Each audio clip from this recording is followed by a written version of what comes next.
Hello and welcome to this video on effective job searching. My name is the Anonymous Advisor and I'm here to guide you through the process of finding your next perfect role. This video will provide tips, tricks and effective ways that you can conduct a more meaningful and productive job search. The audience of this video is designed for those who are new to a job search process, either because they're unfamiliar with using the internet for job searching or perhaps they've never searched for a job before. Either way, the internet is a huge benefit to help find jobs. However, there are some easy pitfalls and challenges that you could encounter, but hopefully with this video you'll be better equipped to manage these. This video is also supported by other guides that I've provided from both employee and employer perspectives. These range from writing a successful CV, completing an application form, or how to write an advert, job description, or person specification which will help attract the right candidate. The video will focus on a 3-step process for effective job searching, and believe it or not, they're very simple. The first is that in order to find a job, you need to look for one. I'll provide some examples of different places that you can search for jobs which are based upon what your needs are. Secondly, when you find a job that catches your eye, before deciding whether or not you're going to apply for it, you need to research it thoroughly to understand whether it is the one that you really want. You can sometimes be easily attracted by the advert and the wealth of benefits that the employer promotes, but remember, thorough research may uncover some elements that you want to be aware of. Finally, I'll offer some tips on the final step, applying for jobs, and this includes what you need to think and plan for to ensure that your application stands out from all of the others. In conclusion, this video may seem like a basic one, and that's simply because it is. However, there's a real skill in job searching, which you need to ensure you get right, and hopefully this video will help with that. Okay, so the first step is to look for your next job. When doing this, the first thing you need to think about is what your needs are for your next role. For instance, do you want to work in a particular specialism, such as HR, finance, or a graduate scheme? If so, there's specific websites that advertise roles in just those industries, which would be a great place to focus your search. You may, however, want to work in a certain industry, such as manufacturing, education, or charity. Again, there are websites that provide roles in just these industries, such as jobs.ac.uk. Try visiting those, and you'll then be sure that the roles are based in your chosen industry. Finally, you may want to work for a particular sector, such as private, public, or third. Again, and you've guessed it, there's websites for those too. If, like many, you want to have a particular role in a particular sector or industry, there are search options on those websites to see just one type of role in that industry, so don't worry if your options are slightly less. Also, if you don't have a particular preference for any of these things and you'd rather search for jobs just near to where you live, then try a generic search engine such as Total Jobs or Monster Jobs, where you can then search by postcode. The next thing you need to ensure you fully understand is what you're looking for. Is it the same as what you're doing now, or are you looking for the next development? Alternatively, you might be wanting to wipe the slate clean and start a whole new career in a whole new industry. Finally, you might have certain desirables around the salary or the location of the role. It's really important that you have in mind what the answer to those questions are, as it's likely that there won't be a job that ticks everything in your list. In that case, you may need to accept a compromise, but with that, you need to know what you're willing to compromise on. If you haven't considered this, it might make your job search more confusing.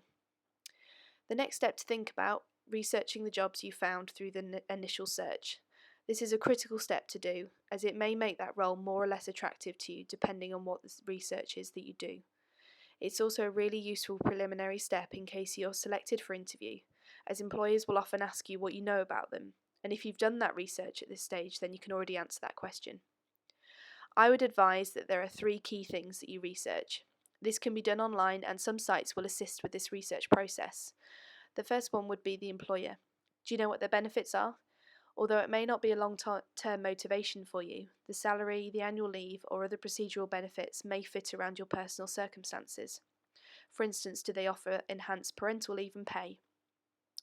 Often when you research their website, you can access some of their policies or even a copy of their handbook where you can find these answers.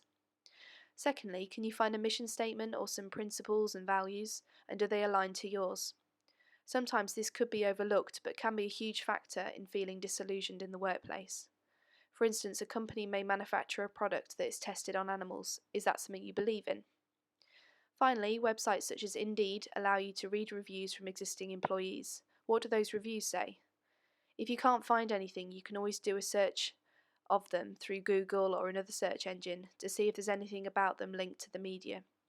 Most of these answers may be a useful step towards understanding if you want to work for that particular employer. The next thing to consider researching is the location of that role. Is it commutable to where you live? Try comparing the distance on a map to work out how long it will take to get there in peak and off-peak times. If it's within an agreeable level, then great. If it isn't, you may want to think about whether this is something you can compromise on or even negotiate. For instance, is there flexibility on where the office could be, or could you work from home more occasionally? Will you need to travel out of the area more frequently? You do need to give this some serious thought, as whether or not you're willing to travel will have an impact on you longer term. Equally, employers would be very unlikely to pay for any relocation for new employees, so you need to get it right at this stage. The final aspect to research is the job itself. Most adverts will supply a copy of the job description and person specification with it, which I absolutely advise that you read a few times through to make sure you thoroughly understand it. From there, you'll know if there's anything within the job that you're unsure of or you're not happy about. This has a double benefit, as it may prompt some questions which you can ask if you're invited to an interview. Overall though, researching the job itself and even the structure of the organisation that the job sits in will help you understand if it's one that excites you. With so much time being taken up at work, it is important that it is one that you want to get up for each morning. The final step in effective job searching is the actual application process, and before you've even got to this stage, you need to look at what that process is, and what information you have, and what information you need to provide and how much time you have to provide it.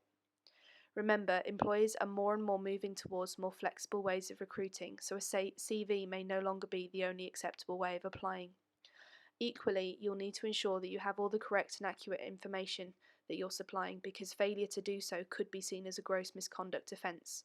So if you're successfully recruited on falsified information, you could be dismissed. For further advice on completing application forms or CVs, please see later videos. The more time you give yourself will undoubtedly give you more time to have a meaningful and accurate information and a much better application.